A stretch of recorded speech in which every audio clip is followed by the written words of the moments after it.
He sat alone in his spacious suite, quietly watching the ceiling as he inhaled the poison of his cigarette. With cold features, he poured all his anger and frustration into it, thinking of his lover alone with a stranger. He was on the verge of losing his mind, waiting for her return and for this disturbing nightmare to end. A nightmare that had begun to change his calm nature into something darker, something terrifying. He found himself wishing he could take that pathetic man's life in front of her with chilling ease. Suddenly, he lifted his head as the door to the suite opened, and in came the one he had been waiting for, as if he had waited a lifetime. She glanced around the room anxiously, waving away the smoke in front of him as she spoke with surprise. "How many cigarettes did you burn through, Jack?" "Mira. Not as many as my heart burned while waiting for you, Jack." He spoke as he pulled her into his broad chest, burying his face in her neck, breathing in her scent to calm his storm. The tightness in his chest, his fear for her, his wild jealousy, his haunting obsession. "You're okay, right? He didn't hurt you? He didn't touch you?" he asked, gripping her chin gently but finishing his words with a sharpness that revealed his inner turmoil. She smiled lovingly in response, reaching out to take the cigarette from his fingers and tossing it into the small bin.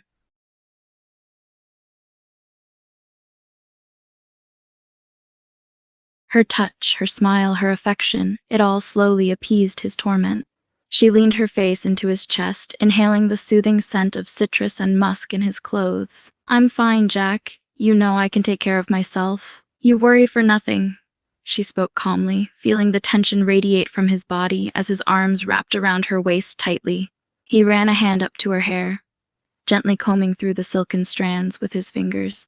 Despite her words, he held her tighter, pulling her closer to him without letting an inch separate them. "You're mine, Mira. Every inch of you. I'll never let anyone touch you," he murmured possessively against her skin, kissing her neck with soft, almost desperate kisses. He wanted to consume her entirely, to keep her close, to claim her as his own, to shield her from any harm. She felt his possessive touch and his desperate kisses, a shiver running down her spine at the depth of his need. Yet, she knew better than to provoke his possessive nature further, so she simply leaned into him, letting her body mold against his. As she made her way to the bathroom, leaving him alone in the room, the air seemed to chill ever so slightly. He sat alone on the couch, his gaze fixed on the door where she had just disappeared through, his mind filled with worry and unease. As the sound of running water reached his ears, he took a deep breath, attempting to tame the possessive beast within him. With a restless gesture, he ran his hands through his hair, his eyes fixed on the door, silently waiting for her return. As he sat on the couch, his gaze fixated on the laptop screen before him, he tried to focus on his work.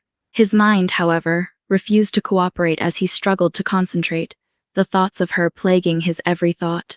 He sighed in frustration, his hands gripping the laptop tighter as he tried to will his mind back to the task at hand. But it was futile. The memories of her presence, her touch, her laughter, all conspired to keep her ever present in his mind.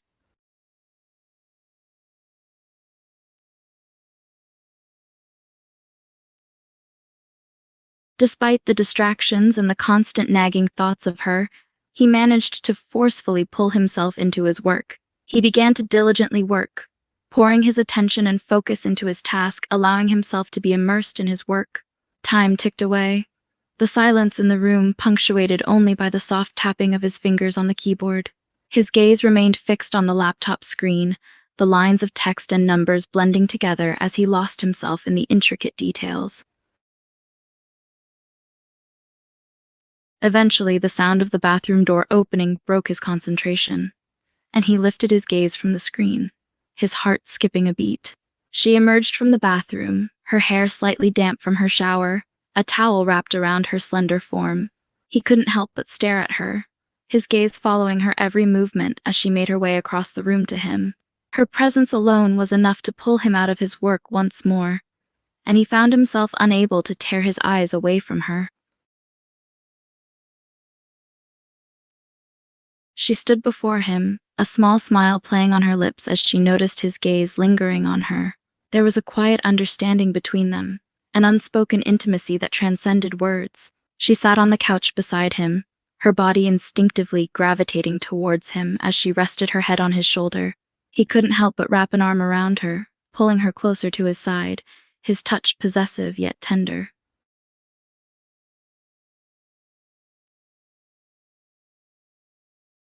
As she settled against him, he felt the warmth of her body seeping into his own, the soft scent of her freshly washed skin filling his senses. He fought the temptation to succumb to his possessive tendencies, to pull her onto his lap and claim her as his own in that very moment. Instead, he forced himself to remain composed, though his fingers involuntarily traced gentle patterns on her bare shoulder.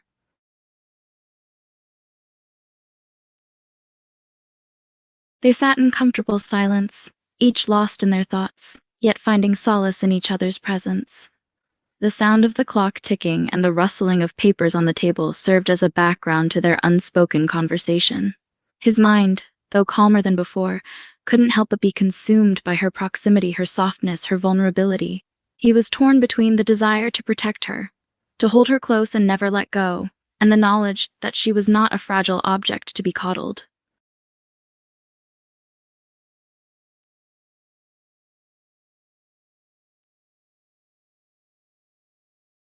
They were seated at a cozy table for two in a quaint restaurant, the soft glow of the candlelight casting a warm ambience over their surroundings.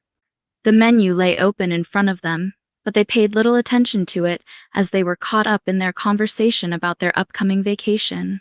She leaned her chin onto her hand, a smile playing at her lips as she spoke of the idyllic getaway they had planned.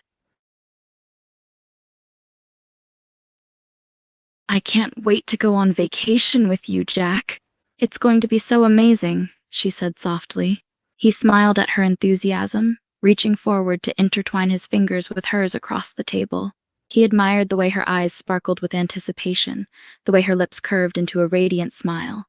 A smile he had become hopelessly addicted to.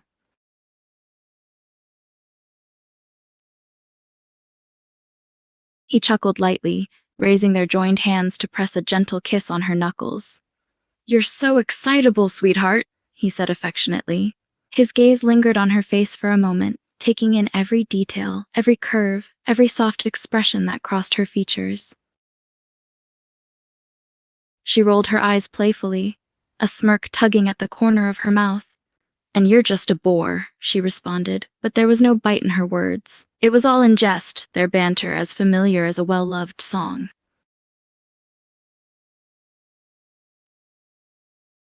He feigned a wounded expression, his hand going to his chest in mock offense. "Oh, you wound me," he said dramatically. "I prefer to think of myself as a man of refinement and contemplation."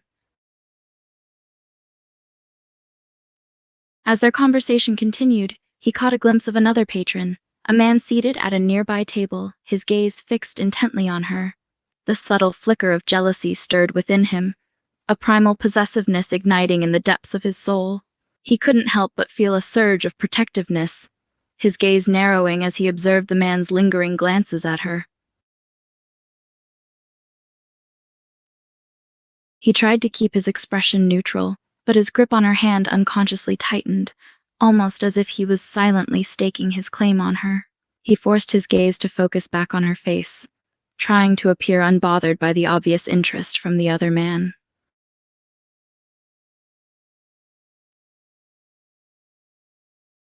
She seemed oblivious to the man's stare, her focus solely on their conversation and the plans they were making for their upcoming vacation.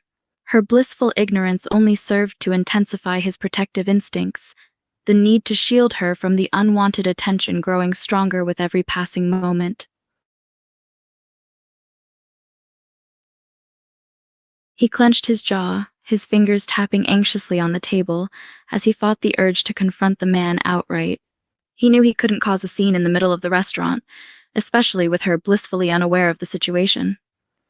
Instead, he tried to distract himself by engaging her in more conversation, his words masked with an air of nonchalance.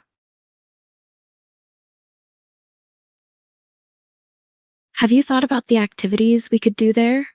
he asked her, feigning casualness. His gaze kept darting back to the man now and then, his glare becoming more intense with every surreptitious glance the man shot towards her. She smiled, her eyes sparkling with excitement. Actually, I've been thinking about trying out scuba diving. What do you think? She asked, oblivious to his growing unease. He nodded, his mind half preoccupied with her suggestion and half preoccupied with the unwanted attention she was receiving. That sounds great. Just make sure you stay close to me, okay? She chuckled gently. You're such a worrywart, she teased, lightly swatting his arm. I can take care of myself, you know that. He attempted to hide the edge that crept into his voice. I know you can, sweetheart, but I don't like the way that guy over there is looking at you. Her eyebrows furrowed in slight confusion, and she discreetly turned her head to glance in the direction he had indicated. Her eyes landed on the same man he had been watching, and she observed him briefly before turning back to face him with a small frown. Oh, that guy? He seems harmless, she reassured him, returning her attention to their conversation. He couldn't help but feel a flash of irritation at her nonchalant reaction. He clenched his jaw, his gaze hardening as he responded. Harmless or not, I don't like it. You're drawing too much attention to yourself, darling. She raised an eyebrow, her expression shifting to mild annoyance. Excuse me? I'm just talking and laughing, enjoying my time with you. That's hardly drawing attention to myself, she retorted, her voice tinged with a hint of defiance. He took a deep breath, attempting to rein in his possessive instincts. Sweetheart, you have to understand that you're a very attractive woman. And when you laugh and talk, you light up the room. It's not your fault, but it does draw attention. And I don't like the way some men look at you. She let out a sigh, her expression softening slightly. You're being ridiculous, Jack. I can't help if people find me attractive, and you can't expect me to change who I am just because you're feeling jealous. His annoyance flared to the surface. I'm not being ridiculous, I'm being protective. And jealousy has nothing to do with it. I just don't want other men ogling you and getting ideas. You're mine. She rolled her eyes, clearly frustrated with his possessive attitude. I'm not an object to be owned, Jack. I'm a person with my own thoughts and desires, and I can handle myself just fine. His grip on her hand tightened, his voice growing sharper. I know you're perfectly capable, but that doesn't mean I'm going to sit idle while other men undress you with their eyes. You're mine, and I'll do whatever it takes to protect what's mine. She shook her head in exasperation, her frustration mounting. Jack, you're being overbearing. I'm not some fragile doll that needs constant protection. I'm strong and independent, and I'm certainly not going to let you dictate my life based on your jealousy and possessiveness.